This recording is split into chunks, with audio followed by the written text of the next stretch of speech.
गुस्ताख रसूल की एक ही सजा, सर तन से जुदा, सर तन से जुदा। ये नारा पिछले कई साल से एशियाई देशों में मुस्लिम आबादी के बीच दोहराया जाता है। लेकिन सबसे हैरान करने वाला इत्तेफाक ये है कि जिस पाकिस्तान ने मजहब के नाम पर इस हिंसक नारे को जन्म दिया था, आज वो खुद ही इस नारे की आग में जल रहा है। इस्लामाबाद से लाहौर तक और रावलपिंडी से लेकर पंजाब प्रांत तक पाकिस्तान की सड़कों पर गोली, बारूद, खून और मौत का मंजर है। इस हालात के पीछे पाकिस्तान का सबसे कट्टर इस्लामी संगठन तहरीक-ए-लब्बैक है और इसी संगठन ने सर तन से जुदा के नारे को जन्म दिया था। तहरीक-ए-लब्बैक पाकिस्तान यानी टीएलपी ने इस निंदा के विरोध की आड़ में सबसे हिंसक नारा दिया था। मजहब की चाशनी में घोलकर हिंसक नारे को सड़कों पर उतारने वाले कट्टरपंथी संगठन तहरीक-ए-लब्बैक का इरादा आज पाकिस्तान समेत दुनिया के सामने साफ बयां हो रहा है। तहरीक-ए-लब्बैक मजहब की आड़ में ऐसी कई हिंसक घटनाओं का जिम्मेदार है। फिलहाल टीएलपी के हिंसक प्रदर्शनों की वजह से पाकिस्तान के कई शहरों में लॉकडाउन जैसे हालात बताए जा रहे हैं। हैरानी की बात यह है कि टीएलपी ने इतनी हिंसा सिर्फ इसलिए फैला रखी है क्योंकि वो इजराइल और फालिस्तीन के बीच समझौते से नाराज है। 10 अक्टूबर से ही पाकिस्तान में तहरीक-ए-लब्बैक के हिंसक प्रदर्शनकारियों ने सुरक्षा एजेंसियों को चुनौती दे रखी है। देश के कई इलाकों में हिंसा हो रही है। दरअसल इस पूरी हिंसा का मास्टरमाइंड टीएलपी का मुखिया मौलाना साद रिजवी है। पुलिस ने टीएलपी के मुख्यालय पर 10 अक्टूबर को छापा मारकर इस्लामिक कट्टरवादी नेता साद रिजवी को गिरफ्तार करने की कोशिश की थी। उसकी गिरफ्तारी की खबर फैलते ही पाकिस्तान में दर्जनों जगहों पर हिंसक प्रदर्शन शुरू हो गए। पाकिस्तानी मीडिया के मुताबिक पुलिस और टीएलपी समर्थकों के बीच हिंसक झड़पों में 10 से ज्यादा पुलिसकर्मी घायल हुए हैं। प्रदर्शनकारियों ने पुलिस पर पथराव किया, जबकि कार्रवाई में टीएलपी के 11 प्रदर्शनकारियों के मारे जाने की भी खबर है। दरअसल टीएलपी के मुखिया मौलाना साद रिजवी ने 8 अक्टूबर को इजराइल के खिलाफ हिंसक प्रदर्शन का ऐलान किया था।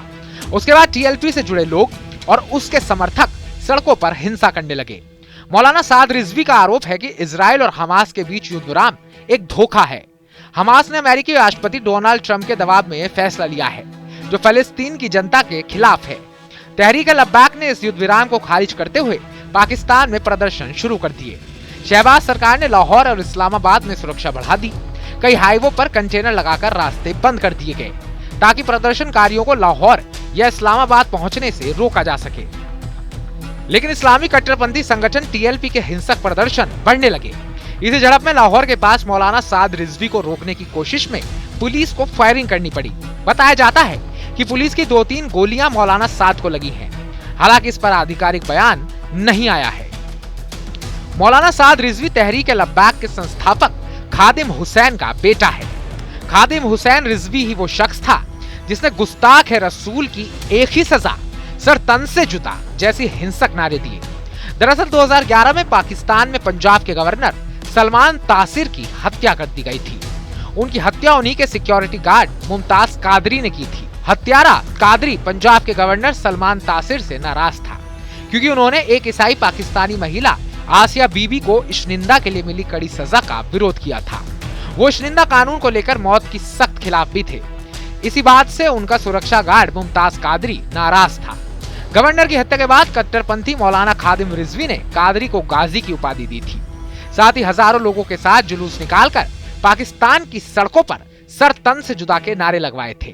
तब से नारा पाकिस्तान और आसपास के मुस्लिम देशों में मजहबी कट्टरता और उन्माद का प्रतीक बन गया। मौलाना साद रिजवी के पिता खादिम रिजवी ने 2015 में तहरीक-ए-लब्बैक पाकिस्तान की स्थापना की थी।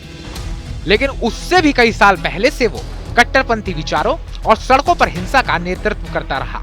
2020 में उसकी मौत के बाद उसके बेटे मौलाना साद रिजवी ने टीएलपी की कमान संभाली और अपने पिता की तरह मजहबी उन्माद के दम पर पाकिस्तान में हिंसा फैलाता रहता है।